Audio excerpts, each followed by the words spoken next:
Alright, party people, there have been wars waging, battles fought, and internet debates going on for years now about flats versus clipless. And I'm not going to wage that war today.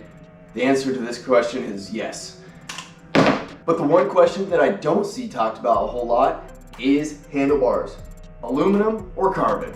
Which one's best for you? What's the best bang for your buck? And why should you go with either of them? That said, I am not a professional. I don't test things every single day like a lot of the news outlets out there, but I do have a few opinions. I try to back them up with at least some good information, and hopefully you find this valuable. All in 5 minutes or less. All right, so carbon. I got these handlebars maybe a year ago, and I was totally bought in on the marketing hype. I was listening to articles, I was reading about vertical compliance, lateral stiffness, blah, blah, blah, blah, blah. Now the two carbon handlebars that I have run in the past are gonna be these Deities or the 1-Up components. I would like to think I'm at least running upper tier carbon handlebars. I haven't had any of the failures that you often see with carbon handlebars. But as what I will say is that going from a less expensive aluminum handlebar to these, I was expecting a lot bigger difference than I ended up feeling. While these bars are great, they do a good job of connecting your hands to the bike, I can't say they were the game-changing ride experience that I was led to believe. And I forked out a pretty penny for these bad boys, as you guys probably did too. Now, if you watch my channel for any length of time, one of the things you'll notice that I like to do is I like to experiment. One of the things that is just so awesome about mountain biking is that you can experiment with a wide number of things for relatively cheap. This is an example. Very recently, I pulled these Deity bars off of this bike here and replaced them with a cheap set of aluminum handlebars and a matching stem. All in, I got this stem and bar combo for 55 bucks. I saw that deal online and I was like, sweet. Awesome. I've been riding carbon for the last like 3 years. Let's give these a try, see if anything's changed. And the craziest thing that I can tell you, it still rides great. The bike still handles great. I wasn't like shocked at the ride quality diminishing, nothing like that. All that happened was I got this turnbull bar and stem combo for, once again, 55 bucks. The ride quality is still great. The feel of the aluminum is a little bit more damped than the carbon.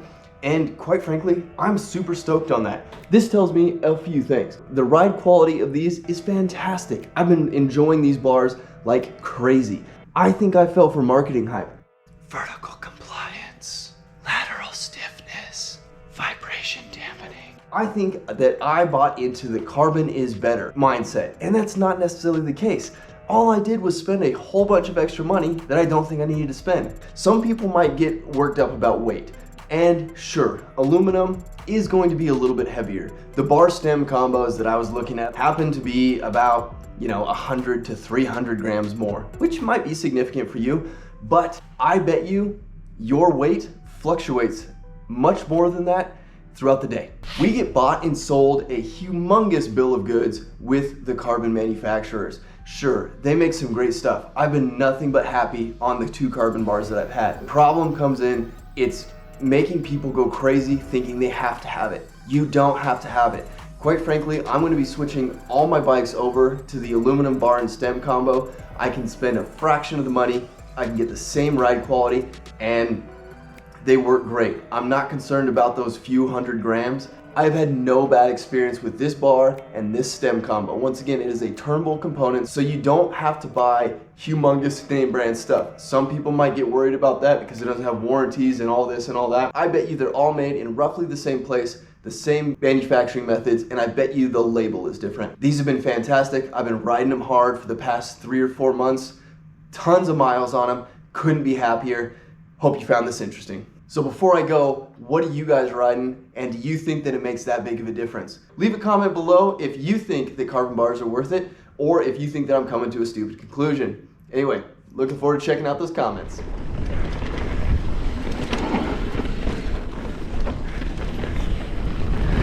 This spot's always sketchy. Then right here, gets fast.